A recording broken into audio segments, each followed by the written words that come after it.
Every month I get a piece of mail that I really don't look forward to receiving. My utility bill. Ouch. Well, one thing that's predictable about my utility costs, and that is that they keep going up every month. And I can't help but think that part of those heating and cooling dollars are going right out my windows. 35 years ago, when this house was built, these windows were standard fare. In those days, energy was cheap. The fact that a single pane of glass was a poor insulator was, well, not that big a deal. Then, heating and cooling costs started climbing. The storm windows that were put on about 20 years ago were supposed to make the house more energy efficient. Quite honestly, I'm not sure how effective they really are. But more importantly, I just don't like the way they look. I also don't like what it takes to clean them.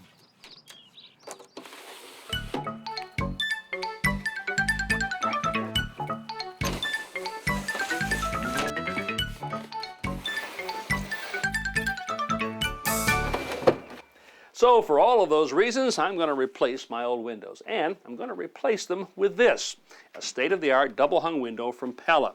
Now, it's got the look that I want, it's very energy efficient, and you won't believe how easy this is to clean. The installation? Surprisingly simple. Step 1 is to remove the storm windows from the inside. Then, start on the frame outside. Now, this storm window frame is held in place with several screws around the outside. I want to take it off, and normally what I do is just use a screwdriver and back those screws out. But if you take a look here, you'll see that I've got a problem. These screw heads are covered with several coats of paint. There's no way I'm going to get a screwdriver to engage that. So I'm going to use this little tool right here. It's called a grab-it. On one end is a reamer right here. That'll bore kind of a small hole in the head of the screw. And on this end is the retractor. Let me load this up on the drill and show you how it works. First, I use the reamer to create a cone-shaped depression. Then turn the bit end for end and use the retractor to back out the screw.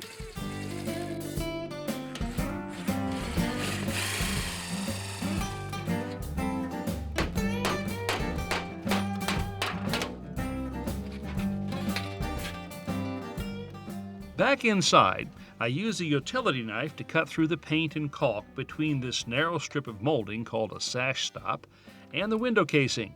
Then I insert a putty knife and work the sash stops loose enough to allow room for a pry bar. I'm going carefully here because I want to reuse these when I install the new window.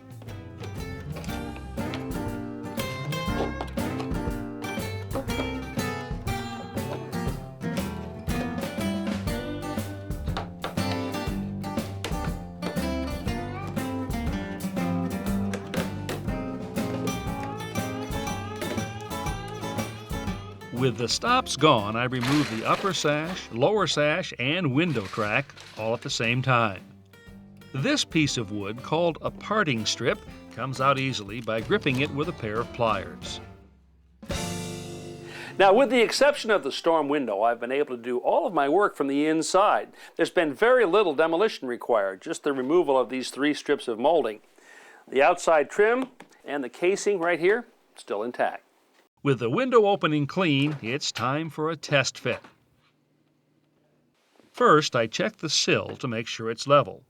Then apply silicone sealant to the bottom corners.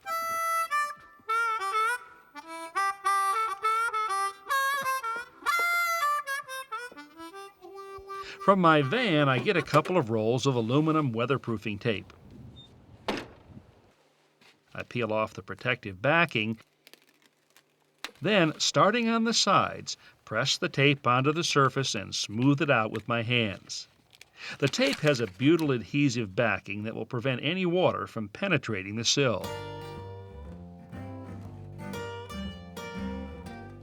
Next, I apply silicone sealant to the outside stop against which the new window frame will sit, the edge of the window ledge, or stoop as it's called, and the corners at the ends of the sill. Now I can set the window in place, putting the bottom in first, then tipping the frame upright and pushing it against the stops.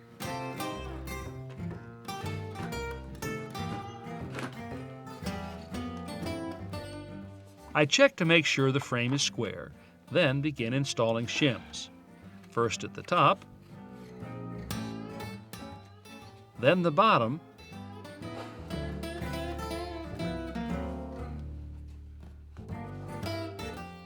and finally the middle. For the window to operate smoothly, it's important that the gap between the sash and frame be uniform top to bottom. With the frame square and locked in position, I run screws into pre-drilled holes in the sides, through the shims, and into the jamb.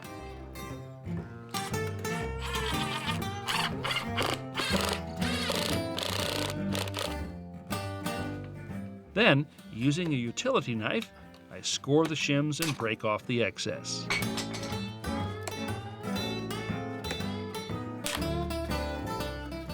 There's a small gap or space between the edge of the frame and the window opening that I fill with low expansion foam made just for this purpose.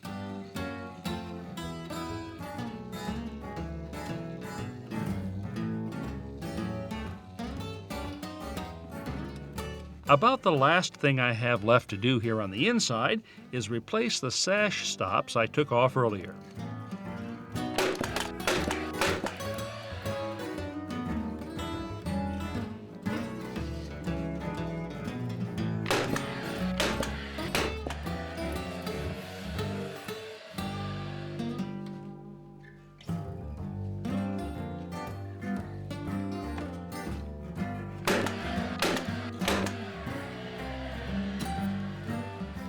Outside, I begin making a watertight seal between the replacement window frame and the original opening by pressing foam backer rod into the gap between the two.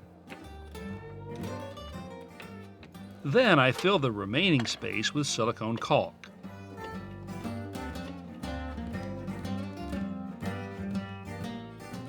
Spray the surface with a lubricant and release liquid called Caulkmate and tool the joint smooth with my finger. This is a standard window screen, but I'm going to be putting in high transparency window screens. Pella calls them Vivid View. 50% more light, 3 times as much airflow, and great curb appeal. As a matter of fact, it's like having no screen at all. Even though these windows are state-of-the-art, they still look very conventional. The millwork detailing, classical hardware, and authentic proportions make them seem as if they've always been part of the house. In fact, they look even better than the original windows because I no longer have to use the storm windows. And the reason I don't have to use the storm windows is because of the way the new windows are constructed. Actually, they're made up of 2 pieces of glass with the space in between filled with argon gas. Now here's how that works. Older windows typically have a single pane of glass that offers little insulation value. In the winter, warm air passes right through to the outside, wasting energy. In the summer, outside heat penetrates the windows, driving up air conditioning costs. On the other hand, double insulated glass with a gas-filled barrier reflects warm air back into the house in the winter and keeps heat outside during the summer, lowering heating as well as air conditioning costs. Now these windows also have a coating on the glass. It's called a low E coating.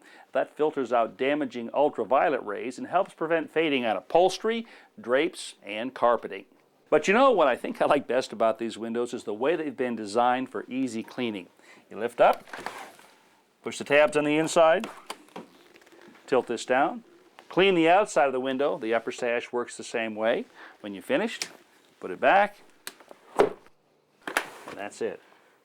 Good looking, energy efficient, and easy to clean. I mean, what more could you ask for in a window?